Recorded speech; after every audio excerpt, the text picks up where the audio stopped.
കളത്തിൽ കല്യാണി അത് ഇവിടെ കുറച്ചപ്പുറം നടന്നാല് ഒരു കള കാണും. ആ കറക്റ്റ് സ്ഥലം ഒന്ന് പറഞ്ഞുതരാൻ പറ്റുമോ? ചേട്ടാ കാലിന് എന്താ പറ്റിയേ?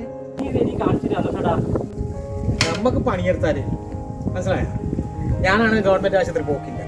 അല്ല, ആടെ പോയിട്ട് കാര്യമില്ല.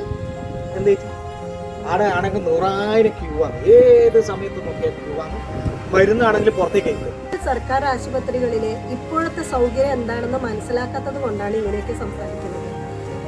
പഴയ രീതിയിലുള്ള പണ്ട് നമ്മളൊക്കെ നമ്മുടെ ചെറുപ്പകാലത്തൊക്കെ പോയ ഒരു സർക്കാർ ആശുപത്രി അല്ല, ആ സംവിധാനം അല്ല ഇപ്പോൾ ഉള്ളത്. ഇപ്പം മിക്കവാറും എല്ലാ ഹോസ്പിറ്റലുകളിലും രോഗി സൗഹൃദ ആശുപത്രികളാണ് ഉള്ളത്.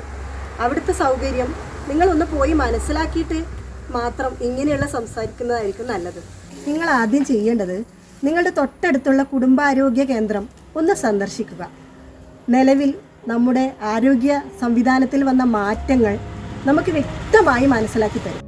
വൻകിട സ്വകാര്യ ആശുപത്രികളെ വെല്ലുന്ന റിസപ്ഷൻ, ഇ ഹെൽത്ത് സംവിധാനത്തിലൂടെ രജിസ്ട്രേഷൻ, കാത്തിരിപ്പ് കേന്ദ്രം, പ്രീ ചെക്കപ്പ്, കൺസൾട്ടേഷൻ, ആധുനിക ഉപകരണങ്ങളോടുകൂടിയ ലബോറട്ടറി, ഫാർമസി സേവനങ്ങൾ, ദന്തൽ OP, ശിശു സൗഹൃദ പ്രതിരോധ കുത്തിവയ്പ് മുറി, രോഗീ സൗഹൃദമായി നമ്മുടെ ആരോഗ്യ കേന്ദ്രങ്ങൾ. ഇത് കേരള മോഡൽ.